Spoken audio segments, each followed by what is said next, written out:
Welcome back, and thank you very much indeed. We'll start off with the Ghanaian Times. It's a State of the Nation address ending political violence and vigilantism. President calls for ceasefire, orders NDC, NPP to dialogue to end violent attacks. Government earmarks 1 billion Ghana cedis for low-income housing project. The Daily Statesman. Ghana, Tunisia sign 3 cooperation agreement. Northern agriculture to get 147 million euros boost.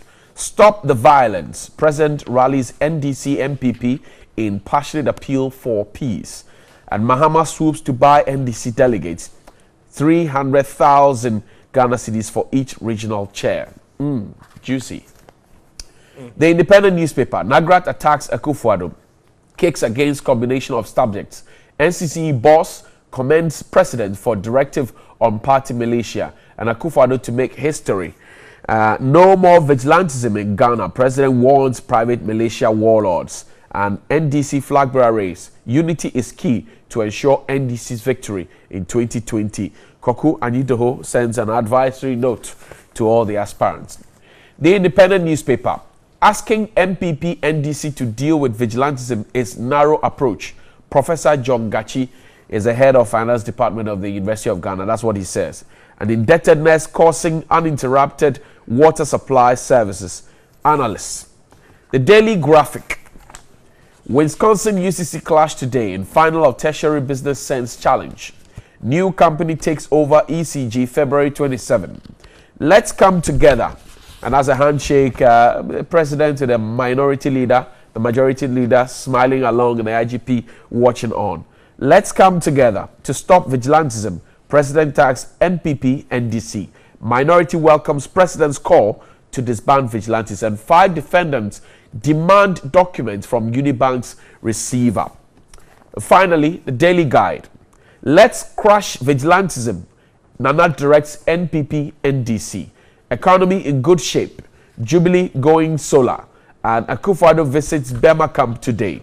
Mahama scheming to rig primary. My guests this morning are the MP for Akuapem South and the Deputy Minister for Local Government and Rural Development, Mr. Obi Anwa. Honorable, thank you for your time. Thank you, and also the Messiah of Damongo, the Honorable Adam Mutawakilo. Chief, good morning. Good morning. He's also the minority spokesperson on energy issues. Gentlemen, good morning and welcome. Thank you. Let's start off. What you say is the Messiah of the That is where I have a problem. Well, you don't. No, I'm the servant. The servant of the people of Damongo. Okay, but they say that they like you. So they like me. They like you. Because I serve them well. Okay. So like Jesus served his people. Surely. Like Muhammad served his people. Maybe I should have kept quiet. No. The headline to be Messiah of Damongo. Messiah of Damongo, just like that. When it is my turn, and I'm greeting the people of Damongo constituency, I will make the corrections. I didn't want to interject. I hear you. Anyway, so let's start off. Yesterday, it was cool and calm. The minority leader says that, well, the people behaved and the president had a free flow and all of that. But did you hear everything you wanted to hear yesterday, Mr. Obi Anwa? Well, thank you and good morning to viewers and to the good people of Akuapem South. The capital Ebri, the mighty Ebri. You asked whether I heard everything I wanted to hear. Well, literally and practically I heard everything. Except that the president cannot spend the whole day talking about everything. For instance, when he came to local governance, he thought the most critical thing was deepening democracy and then sending power very down to the people to the extent that he thought the roadmap for the election of MMDC is the most critical, so that's what he should mention. Right. We could have gone ahead to talk about secondary cities, how we are trying to modernize urban centers. Right. The rural policy that we are bringing, which is trying to develop the rural areas so that we stop migration. And then a lot of infrastructure which has gone on. Okay. But as I said, his time was limited, even though at the beginning he said that he is going to spend some time, so we should all be ready for it. And that's what happened, except that he couldn't have said everything. Right. But what he said was more than enough.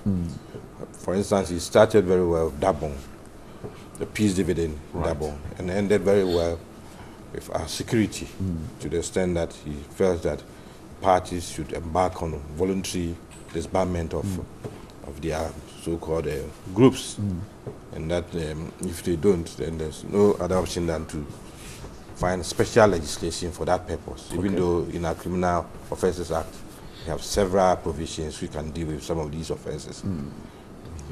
I believe that indeed we can also pass special law to do with some of these things. So I heard almost everything from energy, education, economy, housing, agric, all critical things and very positive things for the country. In the area of local governance, the timetable for the elections of MMDCs and all of that, the promise has lingered on. In fact, we're supposed to have, it's delayed actually. Unfortunately, it means that probably you are not following what is happening. Because if you go by the constitutional provisions, if it's a matter of amended and change provisions, it goes through a process. You send it to the Speaker to Council of State, it's gazetted for 6 months, and then we go for the referendum after first reading in Parliament. And as we speak, it's being gazetted. And the first reading is supposed to be in May. And once it's ready in May, it means we're ready for a referendum. I know this process, Honorable. Yes. I'm just saying that the promise that was given, and I'm sure you heard some of the promises. No, it was newspaper headlines. No. So it's not about following. I'm saying that per following, I followed what promise was made and what has been I think done. That's why I'm saying that. There are two things. That's why I'm saying that probably we end up rehashing this whole thing again. As late as last year, the same State of the Nation address. The President gave us a roadmap and said that we, in our manifesto, had said that we will ensure that within 2 years of coming into office, this process is kickstart to coincide with the next assembly elections. Next assembly elections is in September or the last quarter of this year. Right. That's the first thing. Then he went ahead to say that after extensive consultations, he feels that when we say that these MMDCs should be elected, then political parties should be allowed to field candidates. And if we agree to that proposition, then it means that we should go for a referendum. And going for a referendum means amending Article 55(3) for us to be able to embark on the referendum. And then this is the process we have to follow. And because we have to also be mindful of the cost involved, we should let the referendum coincide with the next assembly election, which is the last quarter of this year. And that's what we've been following since last year when the President came to Parliament to announce this. And even to go further and to show faith and sincerity, just this week another bill has been laid, which is not an entrenched provision, which would have to go through the parliamentary process. And that bill says that, that's a short thing, says that the President should no more be in a position to appoint MMDCs. The Parliament carries that.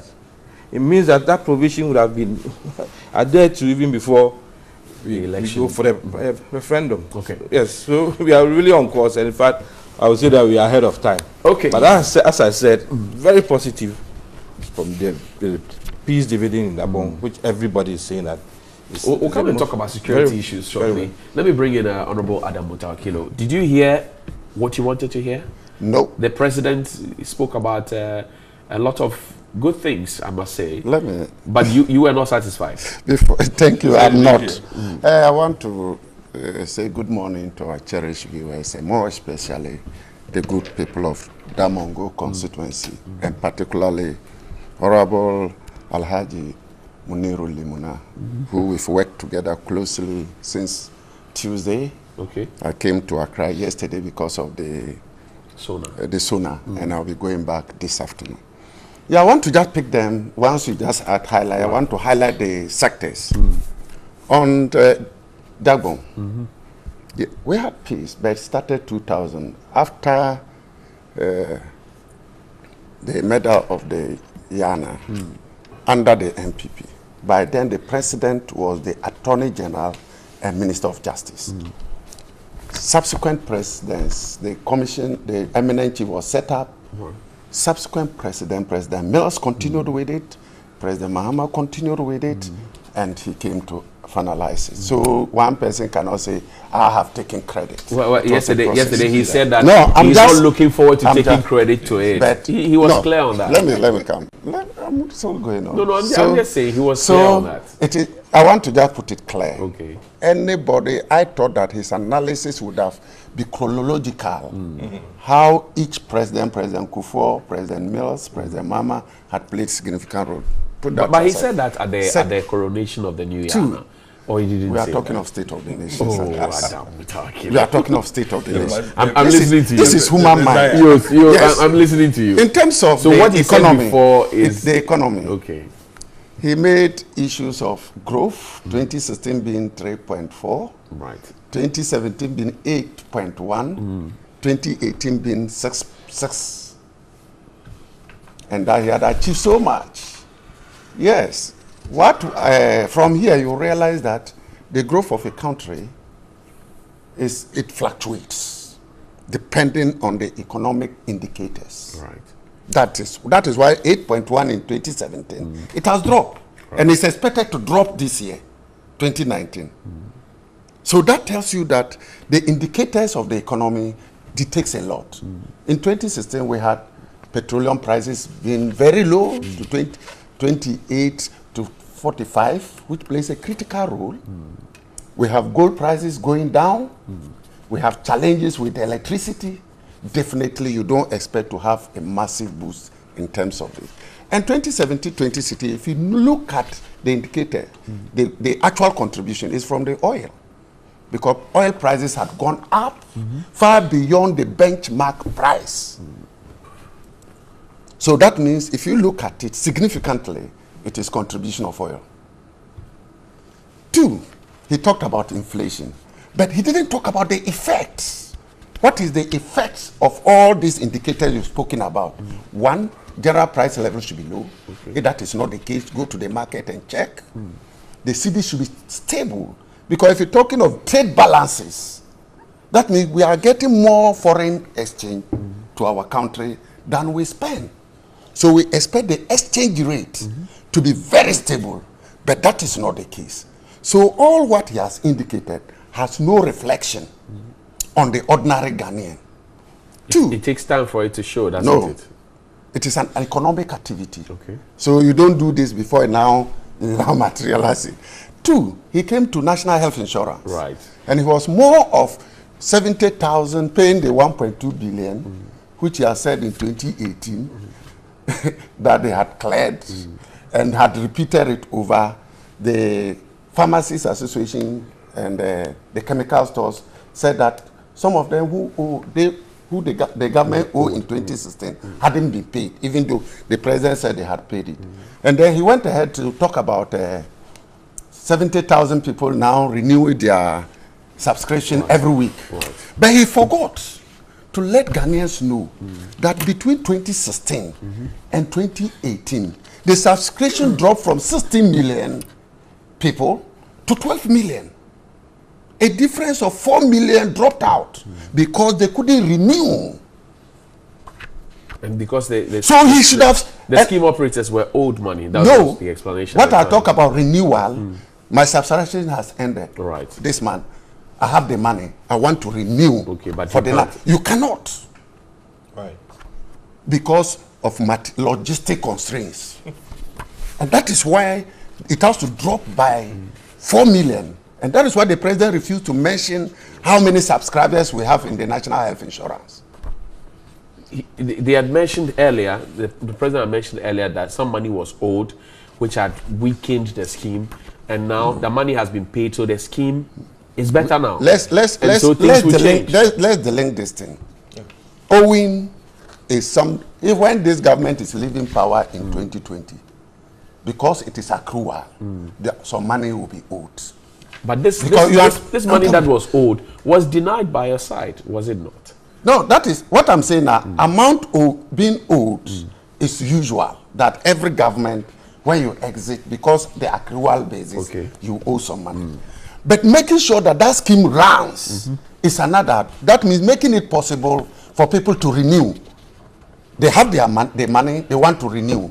Under this government, it was impossible to renew. That has dropped the subscription from 60 million subscribers to 12. 4 million people were denied the opportunity to renew. So you don't come and tell me that, oh, 70 people renew 1 week, and then I clap. It will take 57 weeks to be able to cover the 4 million that were denied. And people have suffered as a result of it. The second one he didn't talk about was the availability of medicine. I've been coming from the constituency. I've interacted with my constituents. You go, and when you are given a prescription to buy medicine, even though it is covered under National Health Insurance, you cannot get it. You have to go and buy. These are why was that so? Because there's no medicine or the service providers were owed money, perhaps? So they were refusing to serve? For example, West Gonja Hospital, the pharmacy is there, so you don't need to go to a chemical store. So even there, most of the drugs are not there. But if you owe the man who runs the pharmacy or the chemical shop, and he cannot go and buy medicine to come and restock his pharmacy, how does he supply to the people? That is why I indicated that we are operating accrual. So the government will definitely owe at every point in time.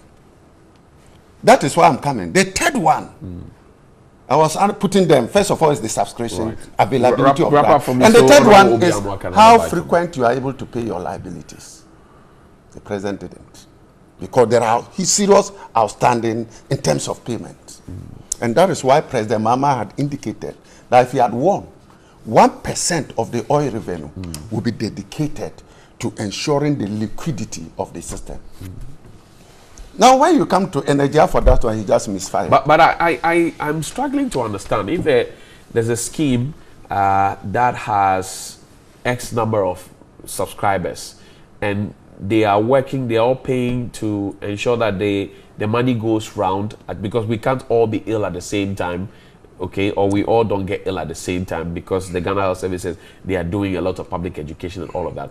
How come then the scheme suddenly decides to fall off? What was wrong there?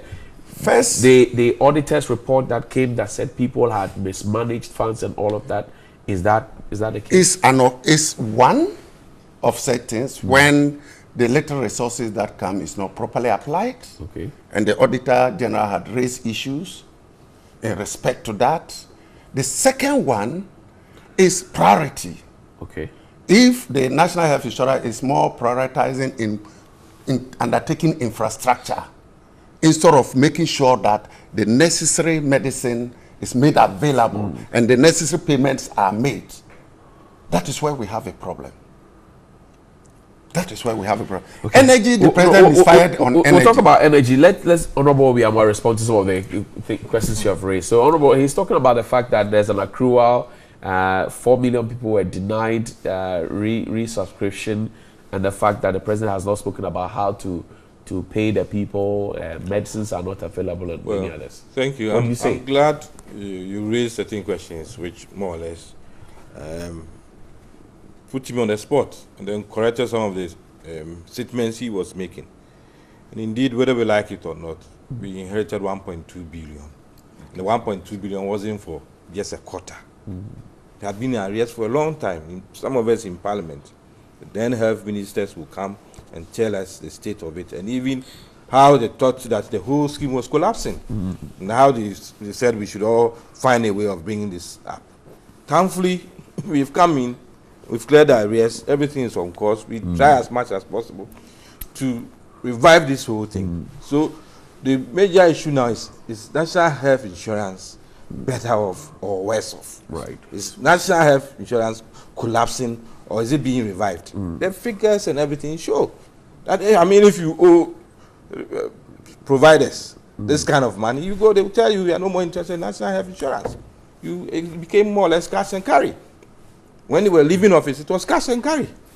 And we've come back and we've reviving everything, and you are only dwelling on the fact that 70,000 members had renewed their subscription through *929 hashtag. The president mentioned that it doesn't mean that 70,000 a week. That is what Yes. That's 70,000 a week. And I said Since for then the 4 on, million, that is 57 weeks. Right. So it will take 57 weeks to recover even it. the lost 4 million. Let's read what the president said. On 19 December 2018, the introduction of mobile renewal of membership was launched. Since then, there have been, on average, 70,000 members renewing their membership every week by dialing *929# on any mobile phone network. Soon, in collaboration with NIA, Ghanaians will be able to register, renew, and access healthcare services using the Ghana card. This statement doesn't mean that we can only renew through mobile phone. No. And that, He said that my now people 70,000 are renewing every week, and by that calculation, by this process, okay. but doesn't mean that's the only process. So there are other avenues. Certainly. So if we put those figures together, he's saying that this is making it easier, convenient, easier for people to do it. But that's not the only process. So how do you conclude that because you mentioned that people are using this process to register 70,000, then that's the only registration? So how many people register in total if we're using the analog system, point of service system? If you add the 70,000, how many do we have a week? No, it will not be fair for me to just guess significant because I I don't know. 70,000 is not a fixed number. Because I don't know. It could be 50, it could be 60, so you use an average. But that is only through that's 70,000. That's only through the mobile system. Right. It's only through the mobile system. So why are you concluding that because it's mentioned 70,000 here, you are multiplying by weeks and say that then in a year, this is the only number which you register? That can be a flawed argument. It's a flawed argument because are you saying that everybody is renewing the process through this mobile system? No. It's just been introduced in December. It's just been introduced December, 19 December, just before Christmas. And you are telling me that since then or before then, nobody was renewing or re-registering. You can't say that. The backlog of 4 million that he talks about. How do we? I doubt those figures. I don't know where you got those figures. Get to the budget. I don't know where you got those figures from. That's a backlog of 4 million of what? The report of the 4 million of what? 4 million of what? 4 million persons who couldn't resubscribe. Of subscribers. When their subscription expired, they couldn't get back onto over what period? 2016 to 2018. In a year or in 2 years? 2016, what period? Because 2016 we were not in office. So you should get your facts right. Allow him to you don't just throw figures out there and that's the end of it. 2016, who was in charge? And if you say 4 million, is it realistic? Within which period? That 4 million people were on national health insurance and they have failed to re-register, and they are saying that because of that the system is collapsing. You had indebted the system so much that as I said, your health ministers were coming to parliament to answer questions and were admitting that the system was collapsing and that we should revive it. But they never admitted that because of the arrears it was collapsing the system. Do you buy the idea? Almost all the health service providers, including in Catholic Church and all those places, they were saying that this whole business is not worth it. We were going to cash and carry. Do you subscribe to the idea that the proposal by President Muhammad that 1% of the oil revenue should be used any investment in the health sector? After all, we introduced national health insurance. Any investment in the health sector to make it work, it's the best option. So why not? If you think that 1% will help revive the health sector, so be it. But they were in power for 8 years, and I don't know when that suggestion even popped up. We are saying that we introduced it, we ran it well, you took over, and you ran the whole thing down. To the extent that, I mean, as I said, who was interested in national health insurance? Because you had collapsed it. We have come to revive it instead of praising us or bringing positive ideas that this is the way forward. You think by discrediting national health insurance, you get anything. You don't get anything. Because it's a social service, a social system for all of us. Let's see how we make it better. But not this business of running it down, thinking that you make the government look bad. But the statistics will show that. Let me just quick one. Then we can go to energy. I said this thing had been repeated about the 1.2 billion. Right, 2017, 2018. Let's go to Ghana Web. NHI debt. Nothing has been paid. That was 23rd April 2018. Nothing has been paid. Service provider contradict Akufo-Addo. But we haven't said anything.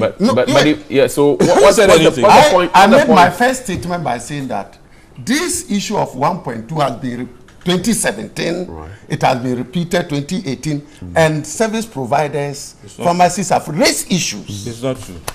It could be possible that they hadn't gotten the check at the time it was made, but the president in 2017 said 1.2 billion had been paid. Okay. In April 2018, service providers said nothing had been received. They haven't been paid anything. Subsequently, have they said same? It has just been read. You see, when you say something has been paid, that means the recipient, or it is in the process. If you say, for example, controller had released funds, it takes a little while, not 4 months. Within the matter of a week or two. So if you have said this in the State of the Nation address in 2017, that is in February, as at April, the service provider said nothing has been paid to them, then there is a cause for worry. And I thought that this is the time for the president to have provided evidence of payment that had been made for the statement he made last year. But he did not. And this, when it comes to the energy, I'll tell you. So now the service providers, are they still holding on to this claim that I believe that by today, tomorrow, they will come out with a statement. My brother forgot that the 70,000 that the president had mentioned is not fixed. It could be far less. He said in his statement. Let me come. It's on average. The 70,000. It could be more. Did he indicate average? Yes.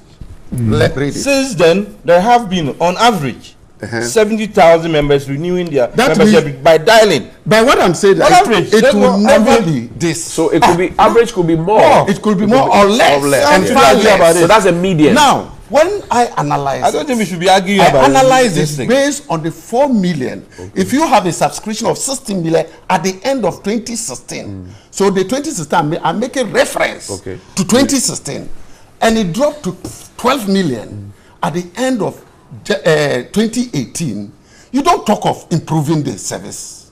If I reduce the numbers so that many people are not able to have access. If you put it that way, then you are suggesting that it was a deliberate attempt for the government to prevent people from registering.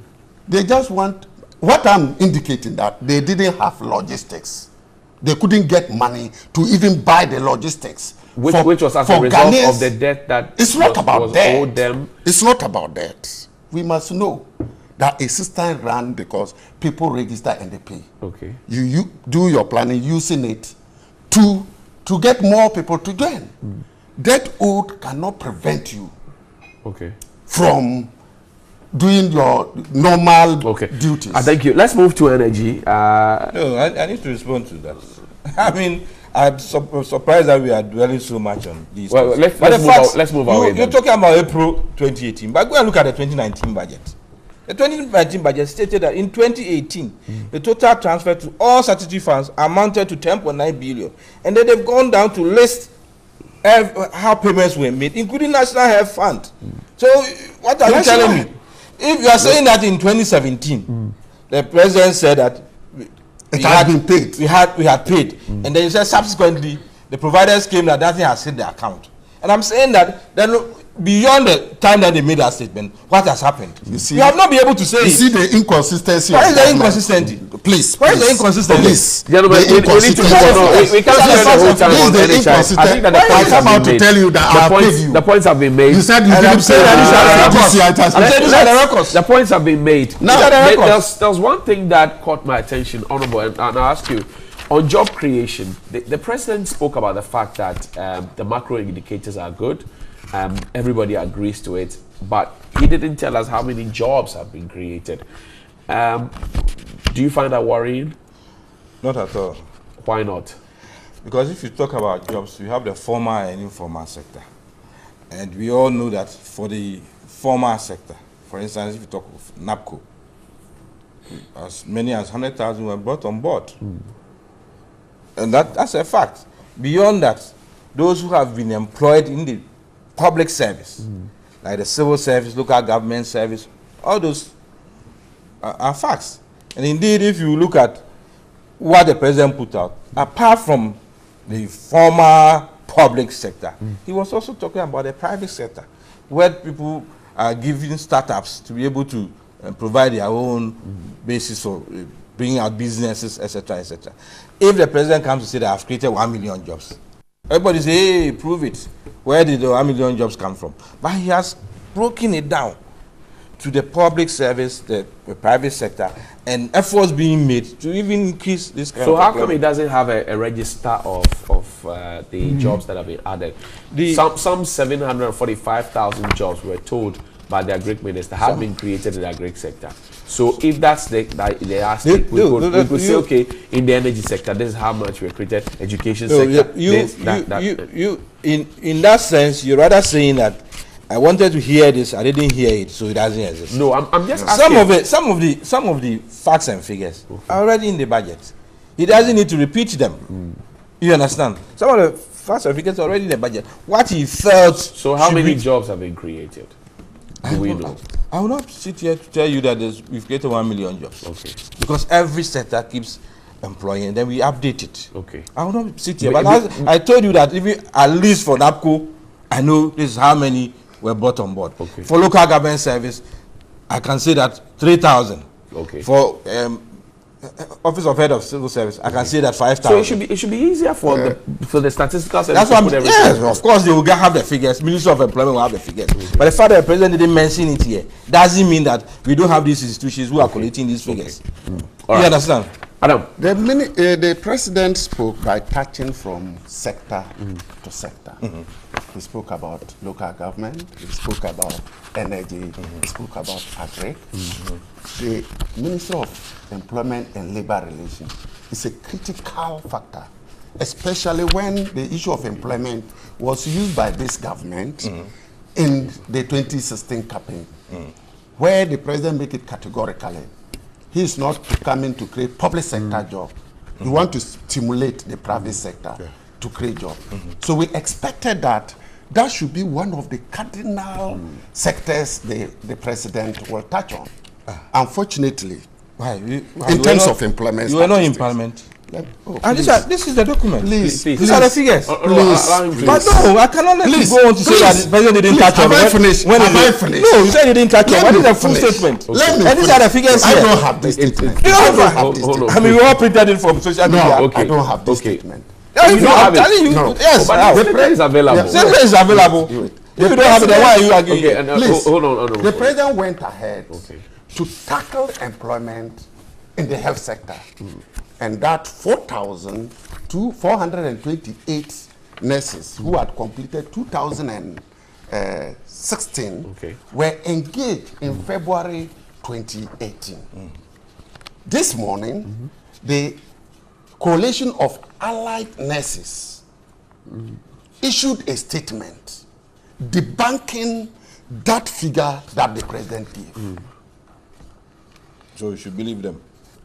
They are home. They are at home. They are not being engaged. This is fili-fili. This is not document. The president said they had created it. They had come out to say, you did not. To be very factual. This morning. Please. Oh, please. If I beg you. We are informing the whole world. I beg you. If you want to quote the president, then quote him well. This is what he said. This is the paragraph about it. This is what he said.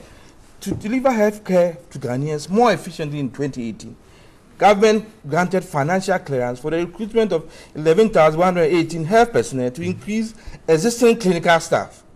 To augment the efforts in September 2018, health received further financial clearance to employ 14,254 nurse assistants, clinical and preventive. These nurse assistants belong to the tranche that passed the exams in 2016 from government health training institutions and have commenced work by 1st April 2019. The Ministry of Health is working to obtain financial clearance for the recruitment of 2017 and 2018 graduates. And I'm saying that the 2016 allow him to Coalition of Allied Nurses in 2016, say as at February, none of them is working as at February, and as we speak, they are still home. These are figures what the president had said. This is what the nurses are saying. These are practical issues. So we are not taking of document in this case. I don't even want to acknowledge that this has been put in. No. But if you are I stated it. I stated that the president did not, listen to me well, we're listening. did not capture the employment sector as he delivered yesterday. He did. I can show you. 2, he made a categorical statement that 14,425 people were engaged, the 2016, but were engaged in February 2019. The coalition of allied nurses had come out to debunk that statement. This morning. This morning. They are still home. They hadn't been engaged. So anything that the president said in the State of the Nation address need to be taken with a pinch of salt. Okay. All right. Finally, wrapping up, I'll give you 1 minute each. I know that it's unfair, but 1 minute each. Forgive me. The president yesterday touched on political thuggery, and he says that both parties should collaborate to put an end to it. Is this a good invitation, worthy of your participation? Yesterday, I was so disappointed when the president made that statement. Why were you disappointed? You don't want vigilantism to stop? No, this is the commander-in-chief of the Ghana Armed Forces. The responsibility of the state lies on him. Current trend by the vigilante group wasn't a political vigilantism. No. What happened at Ayawaso West Wuogon was not MPP tax who had gone to act. This is MPP tax who had been recruited to national security to meter out terror to civilians who had wanted to go and vote. So it has gone beyond party level to an institutional level. It has gone beyond party level to institutional. How can party vigilance? You can't conclude like that until the commission of inquiry is done with its work and submitted a report. Don't you agree? No, but we listen. One, and we watch. One, the vehicle that was used. Honorable Adam Mutawakilo, this back and forth, the president said, I am giving direction that both parties, NDC, MPP, should sit at the table and end this, forgive my friend, nonsense. I'm saying that. I'm asking you, as a member of parliament and a key member of the NDC, is this call necessary? Yes, no. I don't want us to do that. That is why I said that I was disappointed in that statement. Okay. That he's reneging on his responsibility. The IGP has said that if we put a security solution to a political problem, we may just be beating around the bush. This is a political problem. It's not a political problem as such. It is a security problem where vigilantes were recruited into the national security who acts on behalf of a political party. First of all, is to get rid of that vigilantes who were recruited into the national security. Get them out so that we are certain that the security is not infiltrated with vigilantes. But would you go for this meeting? Then we now go for... Would your party go for this meeting? I'm not the party leader. Okay. Would you advise your party to go for this? And my general secretary had said... Would you advise the party this will not lead to any meaningful ending. Would you advise your party to go for the meeting? I believe that the first and foremost is for the president to clean up the security system. Honorable Obiabwa, the call has been made on you, a burden put on the parties. Would your party extend the invitation? Certainly. And even before the president spoke, I heard a national organizer on one of the networks, Peace FM, saying that he's inviting his colleagues on the other side for us to sit down. What the president said, what the president read, is here. Indeed, just this week, within a party, factions within a party, just to sit down to iron out their differences. You ended up with murder. And these boys are known, and the party people have themselves come out to say that these boys belong to this particular party. So if the president is saying that voluntarily, sit down and see how you curb this so that we move on. Or the best option would be legislation. I think we should all embrace it. Right. We should all embrace it and then stop this business. I'm rather disappointed in NDC. So we're done here. The Honorable Adam Mutawakilo is a member of parliament for Damongo constituency. He's been here on the ticket of the NDC. He's also the minority spokesperson on energy. And the Honorable Obi Amwa is the MP for Ekwapim South. Is also Deputy Minister for Local Governance and Rural Development. Gentlemen, thank you for your Friday morning.